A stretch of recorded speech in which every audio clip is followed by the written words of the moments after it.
Hey guys, what is up and welcome to a new League of Legends video. So for this specific video, I wanted to do another sort of discussion and talk with you boys and girls about the idea of removing a champion from League of Legends. Now I want you guys to get involved in this as well and let me know down in the comments below which champions, up to 3, would you remove from League of Legends and why. And if you end up enjoying this type of video, then let me know by hitting that like button. And right before we start, big shout out goes to Pro Guides for helping me edit this video, a very familiar name by now where they have a website that tries to improve your overall gameplay. I'll have a link down below to them in the description that I recommend checking out for a free trial. But let me give you guys my 3 champions that I feel like I would want to remove from League of Legends. Now when I say remove, I mean literally delete from the game. Now you can sort of argue that reworking a champion to the extent that they did, for example, maybe with Poppy or with Sion, is sort of the same thing as deleting a champion because, well, the new Poppy and the new Sion are hardly the same as the old Sion and the old Poppy. Essentially what happened there was, Riot looked at the old Poppy and the old Sion, they said these champions just kind of suck, the design is way too outdated, and they flat out just changed the champion in almost every single way, whether it's the looks, whether it's the actual gameplay mechanics, or whether it's the actual lore. But the thing that kind of remains constant is the champion's kind of philosophy, or the idea of what the champion should be is still somewhat similar to what they used to be. So even though you can argue that reworking a champion like they did with Poppy and Sion is almost to the same extent as actually deleting the old Sion or deleting the old Poppy, it's not fully the same thing either. But either way, my first champion that I want to talk about is going to be, with no surprise, Teemo. Now I do have sort of 2 perspectives to talk about this because on the first hand, well, Teemo brings a somewhat interesting dynamic to League of Legends. He's the only real champion that can actually throw down a lot of traps here and there, and these are the traps that you really do not want to walk into, especially if Teemo is building AP, because when you compare that to maybe like a Nidalee W or maybe something like a Caitlyn W, which are both traps as well, walking into one of those is nowhere near as bad as walking into an AP Teemo Shroom. So in that sense, I do feel like Teemo brings somewhat of an interesting dynamic to League of Legends as being the only real champion with real traps that are actually kind of scary.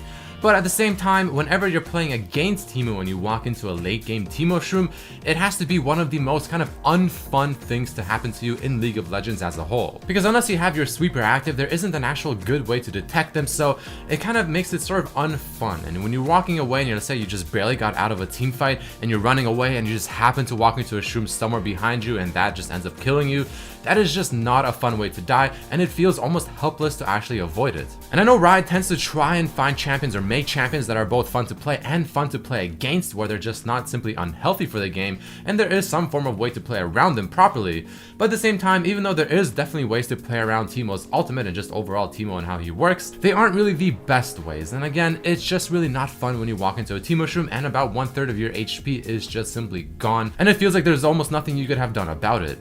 So my first champion will have to be Teemo. But moving on to my second champion, I wanted to talk about Fizz. Now some people may be a little bit surprised by this, as you know, I love assassins and assassins are my favorite type of champions to play, but Fizz is sort of kind of a different example. Now I don't necessarily think Fizz is unhealthy for the game or anything like that, but he is also very unfun to the point where he feels somewhat linear, but he also feels like if you're ever facing a Fizz and he's even half your CS in the laning phase, the second he hits level 6, if he lands that ultimate on you with Ignite, chances are he can just completely annihilate your HP and his kit just completely revolves around that ultimate. If it ever lands, well, you're pretty much dead. If it ever misses, then either he'll back off or maybe sometimes he'll still even go in for the kill and probably still kill you. On top of this, having an ability where he can literally avoid anything in the game and any tower shot, almost any single ability that's a kind of a skill shot with his E ability, which makes him untargetable, it definitely feels a little bit of an awkward ability to have on an assassin that already has a high amount of burst and a lot of gap close. Now that's not necessarily to say that Fizz is overpowered to the point where he's just completely broken or anything like that. It's more of just how the gameplay and how his abilities work together.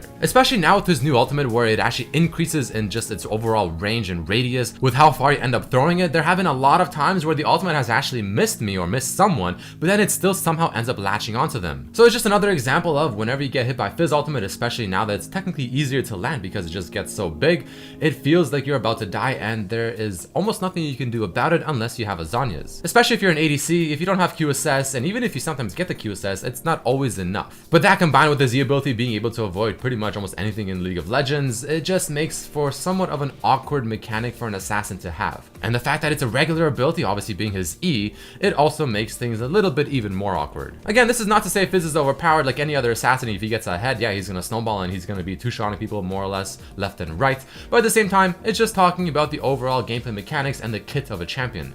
But the final champion that I want to talk about that I would also consider deleting from League of Legends, or at least heavily reworking, is without question Soraka. Now the reason I bring up reworking is because I do feel like League of Legends needs a champion or a support champion whose main focus is essentially just to be a heal bot and just consistently heal their teammates, because we have champions like, Janna, we have champions like Soraka, we even have champions like Nami that have a little bit of heal and a little bit of CC, but Soraka is the one you think of when you think of a champion that is just solely focused on the aspect of healing up your allies. But the way Soraka currently works is just extremely poor. I mean, it's just not the best way to make the champion like this kind of work together, because what do you do with Soraka? Well, you pretty much chill way behind your team, because the only way to counter Soraka is to actually kill her first, but if she's way back behind every single person, getting onto her is not all that easy, and she's just spam healing every single person. You really feel truly like an actual heal bot, and I mean, it's just not the best way in my opinion to design a champion like this, where you're just literally standing in one spot spamming one button on a champion consistently over and over and over again. A lot of people seem to have agreed with this statement about Soraka, and Riot has apparently tried several times to kind of rework her and put her in a state where she's not just some AFK heal bot, and it does require some kind of skill shot or something to actually make the gameplay a little bit more dynamic and not so extremely linear. So this is why Soraka is a champion I would either delete or heavily rework, because I still feel like this is a good aspect to have in League of Legends and any kind of MOBA or sort of MMO-ish kind of game where you have a champion solely focused on healing your allies. It's just I don't feel like Soraka has the best way to kind of execute that mechanic.